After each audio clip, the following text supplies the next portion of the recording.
అపోస్తల కార్యం 20 అధ్యాయం 34 ఒకసారి చూడండి. నా అవసరముల నిమిత్తమును నాతో ఉన్నవారి నిమిత్తమును ఈ నా చేతులు కష్టపడినవని మీకే తెలియను. దేవునికి స్తోత్రం కలుగును గాక. చదువు. మీరును ఇలాగు ప్రయాసపడి బలహీనులను సంరక్షింపవలెననియు పుచ్చుకొనుట కంటే ఇచ్చుట ధన్యము అని ప్రభువైన యేసు చెప్పిన మాటలు జ్ఞాపకము చేసుకునవలెననియు అన్ని విషయముల్లో మీకు మాదిరి చూపిదనని చెప్పాను. అద్దుగో 2 సందర్భాల్లో మీకు మాదిరి ఇది అన్నాడు. ఏంటి మాదిరి అంటే, కష్టపడండి, రూపాయి సంపాదించండి, అవసరమైతే ఎదుటోళ్ళకి పెట్టే స్థితిలో ఉండండి, పని చేసి సేవ చేయండి అన్నాడు. ఈరోజు పని చేస్తూ సేవ చేసే వాళ్ళని కొంతమంది దూషించే వాళ్ళు ఉన్నారు, విమర్శించే వాళ్ళు ఉన్నారు.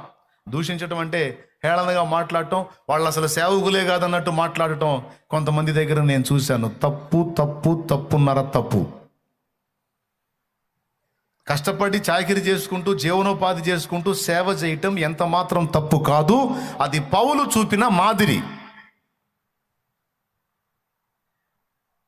నేను ఇంకో మాట కూడా చెప్తున్నాను. నేను ఒక సేవకుడు ఒక చోట సంఘం కట్టాడు. ఒక చోట సంఘం కట్టి ఆదివారం ఒక ప్రసంగం, శుక్రవారం ఒక ప్రసంగం చేసి మిగిలిన 5 రోజులు ఖాళీగా కూర్చోకూడదు. మరో 5 ప్రాంతాలు దర్శించాలి. లేదా కనీసం 3 ప్రాంతాల్లో సంఘాలు కట్టడానికి కనీసం 3 ప్రాంతాలు టార్గెట్ చేసి మెయిన్ బ్రాంచ్ని చూసుకుంటూ మిగిలిన 2 బ్రాంచీలు కూడా పని మొదలు పెట్టాలి. కనీసం సంఘంలో శుక్రవారం ఉపవాస కూటమి ఇక్కడ జరుగుతుంది అనుకోండి, మీ సంఘాలలో వేరే ఒక రోజు ఫాస్టింగ్ ప్రేయర్ పెట్టుకొని ఆదివారపు ఆరాధన తర్వాత ఒకరోజు వాక్య కూటం పెట్టుకోండి. వాక్య కూటం పెట్టుకొని అది సాయంత్రం వేళ పెట్టుకొని ఆత్మీయతలో ఎదుగుతున్న వాళ్ళు, సేవకి ఇష్టపడుతున్న వాళ్ళని అందులో సమకూర్చి వాళ్ళకి మూలోపదేశాలతో పాటు సిద్ధాంతపరమైన బేసిక్స్ నేర్పండి. వాళ్ళని సేవకి ప్రిపేర్ చేయండి. ఒక సంఘ కాపరితో చెప్తున్నాను నేను, నీవు ఎట్లనన్నా కష్టపడి నీ సేవలో కనీసం 7 దైవ సేవకుల్ని, నీ వంటి వారిని, నీకంటే మెరిట్గా ఉండేటువంటి వారిని నువ్వు చేయలేవనుకో, కనీసం నీ వంటి వారిని కనీసం ఒక 7 నువ్వు సిద్ధపరిచి సేవకు పంపగలిగితే నువ్వు ధన్యుడివి. కొడగడ్డి కొడు కొడు. ఒక 7 నీలాంటి వాళ్ళని సిద్ధపరిచి వాళ్ళని సేవకు పంపి నువ్వు వాళ్ళకి చెప్పాల్సిన మాట ఒక్కటే, తమ్ముళ్ళారా, మీ 7 నేను సిద్ధపరిచితేనే మీలో ఒక్కొక్కడు మీ జీవితకాలం కష్టపడతారో, ఎన్నాళ్ళు కష్టపడతారో, మీరు 7 చేస్తారో 70 మందిని చేస్తారో నాకు తెలియదు, కనీసం మీలో ఒక్కొక్కడు ఒక్కొక్క 7 సేవకులుగా సిద్ధపరచండి మీ సంఘములో అని చెప్పు. నువ్వు 7 సిద్ధపరిచి 7 ప్రాంతాలకు నువ్వు పంపగలిగితే, ఆ 7 ప్రాంతాల్లోంచి ఒక్కొక్క సంఘం నుంచి 7 లేవగలిగితే అప్పుడు ఎన్ని సంఘాలు అవుతాయో ఒకరు ఊహించండి. సేవకులైన వాళ్ళకి, దైవజనులైన వాళ్ళకి పెద్ద గోల్ ఇవ్వట్లా నేను, పెద్ద మోపలేని గురి ఇవ్వట్లా నేను. జస్ట్ 7 తయారు చేయండి అని చెప్తున్నాను నేను. ఒక 7 తయారు చేయండి, 7 తయారు చేయండి. నీ వంటి వారిని. నువ్వు 10th క్లాస్ స్టూడెంట్ అయితే నువ్వు డిగ్రీ పాఠాలు చెప్పలేవు, ఇంటర్ పాఠాలు చెప్పలేవు. నువ్వు 10th ఎదిగావా, 10th స్థాయికే నువ్వు తీసుకురాగలవు ఆత్మల్ని.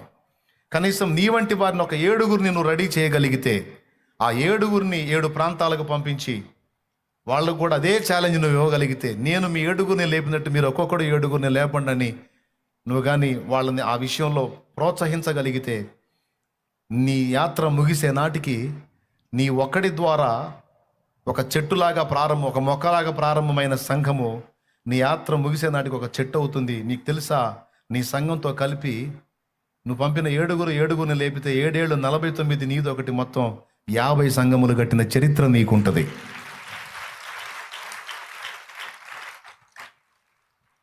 ఇప్పుడు జరగాల్సింది అది జరగట్లా చాలా సంఘాలలో. నేను ఈ లైవ్ సేవకులు కూడా వింటారు, పాస్టర్స్ కూడా వింటారు. అందుకే చెప్తున్నాను, నేను నన్ను ప్రేమించి ఫాలో అయ్యేటువంటి వాళ్ళ మంచి ఆత్మీయులైన దైవజనులు ఉన్నారు. నేను వాళ్ళు కూడా ఈ మాటలు చెప్తున్నాను. నేను, దైవజనుడా, నువ్వు శ్రమపడు, ప్రయాసపడు, సోమరిగా ఉండవాకు, కష్టపడు. అవకాశం ఉంటే ఒక సంఘం కాదు, ఇంకా 2-3 ప్రాంతాలు దర్శించి కొత్త బ్రాంచీలు ప్రారంభం చేయడానికి ప్రయత్నం చేయి. ఇక్కడ మనకి పేరు గొప్పలు కాదు, మనం పేర్లు ఎక్స్పోజ్ చేసుకోవటం అనేది ఇక్కడ మనుషులు మెచ్చుకుంటారేమో కానీ రేపు దేవుని ముందు నిలబడ్డప్పుడు దేవుడు మెప్పు కావాలి మనకి.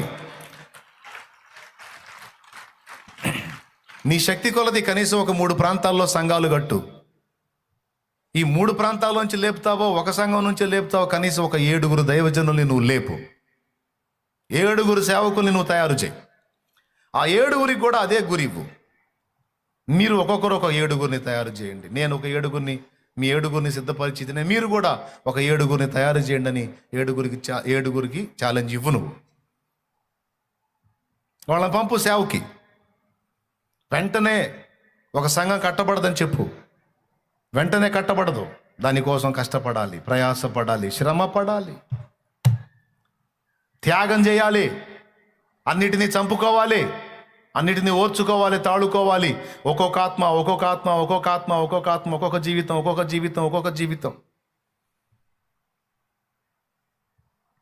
ఒక 50 నుంచి 100 మంది సంఘం అయ్యేటప్పటికి చాలా టైం తీసుకోవచ్చు. అయినా సరే ఓర్పుతో కాచుకొని పరిచర్య చెయ్యాలి.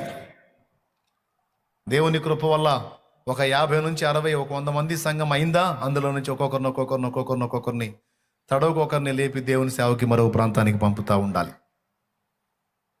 నీ ఒక సంఘంలోనే ఆగిపోకుండా కనీసం 2-3 ప్రాంతాలు. కొంతమంది అసలు గ్యాపే లేకుండా మొత్తం 6 రోజులకి 6 ప్రాంతాలు తిరుగుతూ ఉంటారు. నువ్వు ఒక్కడివి తిరిగితే కాదు నాయన. నువ్వు ఒక 3 ప్రాంతాలు ప్రభావితం చేయి. ఒకరోజు ఒక ప్రాంతం, ఒకరోజు ఒక ప్రాంతం అని. ఒక దైవజనుడు ఒక ఆదివారం వేళ దగ్గర ఊళ్ళో అయితే 3 తిరగలుగుతాడు, దూరం ఊళ్ళో అయితే 2 తిరగలుగుతాడు. కాబట్టి ఒక 2 సంఘాల్లో లేదా 3 సంఘాల్లో నీవు అంతవరకు చూడు. ఎందుకంటే నీకు రోజులు గ్యాప్ పెట్టుకోవాలి. ఎందుకంటే నువ్వు సేవకుల్ని తయారు చేయాలంటే మరి ఆదివారం ఉపవాస ప్రార్థన రోజు 2 రోజులు పోతే 5 రోజులు ఉంటుంది. ఈ 5 రోజుల్లో ఒక రోజు వాక్య కూటం పెట్టుకో. ఆ వాక్య కూడికలో వాక్యాసక్తి పరులైన వారిని, శిష్యులు కాగోరినటువంటి వారిని, దేవుని సేవ చేయగోరిన వారిని స్పెషల్గా ఎంపిక చేసి వాళ్ళని ఆహ్వానించి వాళ్ళకి తరబీదు చేయడానికి ఆ సమయం కేటాయించు. వాళ్ళు బలపడ్డారా 7 లేవచ్చు, దేవుడు కార్యం చేసి 70 మంది కూడా లేవచ్చు.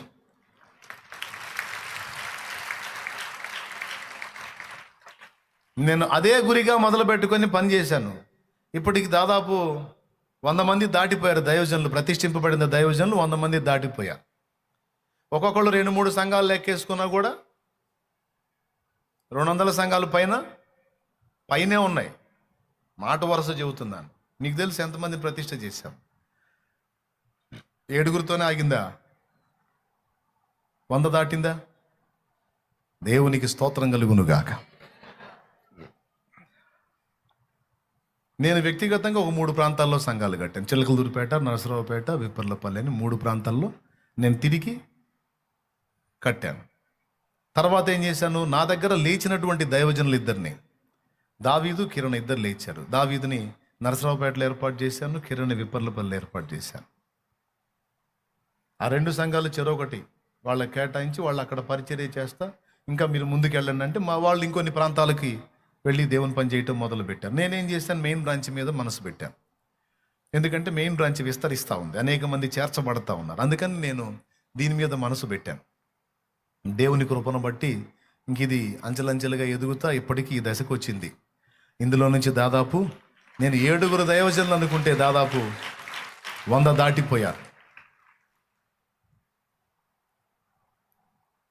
నేను సంఘాలు 3 ప్రాంతాల్లో చేయటం జరిగింది, దైవజనుల్ని ఎంపిక చేయటం జరిగింది, సిద్ధపరచడం జరిగింది, వాళ్ళకి టైం తీసుకోవటం జరిగింది, వాళ్ళ కౌన్సిలింగ్ చేయటం జరిగింది, వాళ్ళని పంపటం జరిగింది, వాళ్ళ సంఘాలు కట్టడం జరిగింది.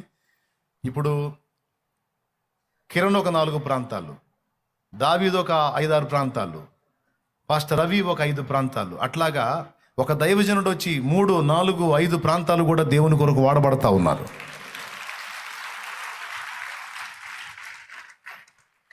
నేను జస్ట్ ఎగ్జాంపుల్ కోసం, ఉదాహరణకే 200 సంఘాల్లో అన్నాను. ఇంకా పెచ్చు ఉంటాయి, అవన్నీ చూపించేటప్పుడు చూపిస్తా, అవసరం అనుకుంటే. అది మీరు ప్రార్థన చేయడానికి చూపిస్తా ఎప్పుడన్నా.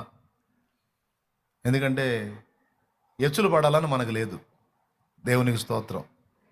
ప్రజల ముందు ఎందుకు ప్రగల్భాలు గొప్పగా మేము ఎంత చేసాం అని. ఏదో చేస్తున్నాం, అటు పడి పోతున్నాం సైలెంట్గా, సాప కింద నీటిలాగా అట్లా వెళ్ళిపోతున్నాం. దేవుని పని చేసుకుంటూ వెళ్ళిపోతున్నాం. జనం మెచ్చాల్సినోడు మెచ్చుకోవాలి. మెచ్చాల్సినోడు మెచ్చుకోవాలండి.